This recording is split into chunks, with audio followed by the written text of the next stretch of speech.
आखिर क्यों अपने पति को नग्न अवस्था में देखकर स्वर्ग वापस लौट गई उर्वशी। एक बार नारद मुनि पुरूरवा के रूप, बुद्धि और युद्ध कौशल की प्रशंसा देवराज इंद्र के सम्मुख कर रहे थे। उर्वशी भी तब वहीं मौजूद थी।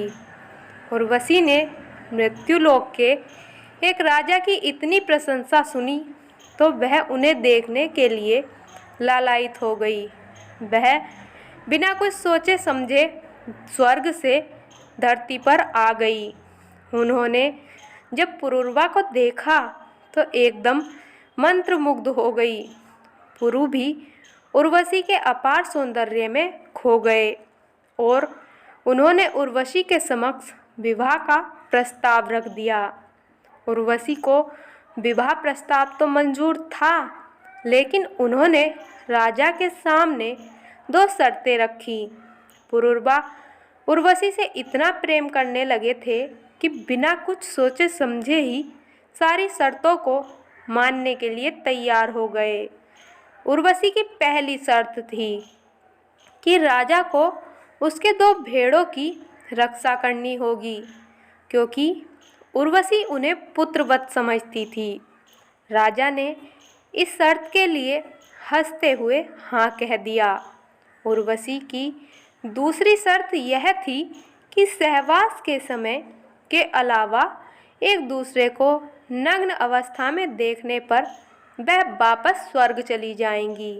राजा को अपनी भावनाओं पर नियंत्रण था, इसलिए वह इस शर्त के लिए भी मान गए। इसके बाद उर्वशी और पुरूरवा का विवाह हो गया। विवाह के बाद उनके साथ वे 2 भेड़ें भी आईं जो उर्वशी को बेहद प्रिय थी। विवाह के समय पुरूरवा ने उर्वशी को वचन दिया कि वह उन्हें दिए दोनों वचनों को निभाएंगे। उर्वशी और पुरूरवा एक दूसरे के प्यार में खो गए थे। विवाह के बाद उन्हें लगने लगा था कि उन्हें वह सब कुछ मिल गया है जिसकी उन्होंने कामना की थी। सब कुछ बहुत अच्छा चल रहा था, लेकिन नियति को कुछ और ही मंजूर था। उधर देवराज इंद्र अपमान का घूंट पी रहे थे। सभी जगह यह चर्चा थी कि स्वर्गलोक की सबसे खूबसूरत अप्सरा ने सभी सुख सुविधाओं का त्याग करके मृत्युलोक की यातना भरी हकीकतों को खुशी से अपना लिया है।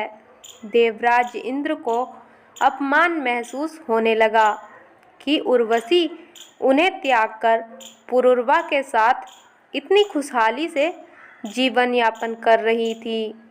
देवराज ने गंधर्वों से कहा कि कुछ भी करके उर्वशी को वापस इंद्रलोक लेकर आएं। देवराज की बात मानकर गंधर्व चुपके से पुरूरवा के राजमहल में पहुँचे। पुरूरवा उस समय स्नान कर रहे थे। गंधर्वों ने उनके सामने ही भेड़ों को वहां से लिया और चल दिए। जब पुरूरवा ने ये देखा तो वह नग्न अवस्था में ही भेड़ों की खोज में गंधर्वों के पीछे पीछे जंगल की ओर चल दिए। पुरूरवा का भेड़ों की सुरक्षा करने का वचन तो टूट ही चुका था। तभी गंधर्वों ने एक और चाल चली।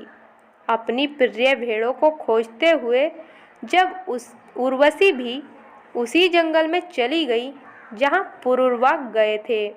जैसे ही वे दोनों एक दूसरे के करीब पहुँचे, गंधर्वों ने आसमान में बिजली चमका दी। महाराज पुरूरवा भेड़ों को तो ढूंढ चुके थे, पर उर्वशी ने उन्हें बिजली के प्रकाश में निर्वस्त्र देख लिया। उर्वशी उसी समय स्वर्गलोक चली गई। उर्वशी के जाने से राजा बहुत दुखी हुए।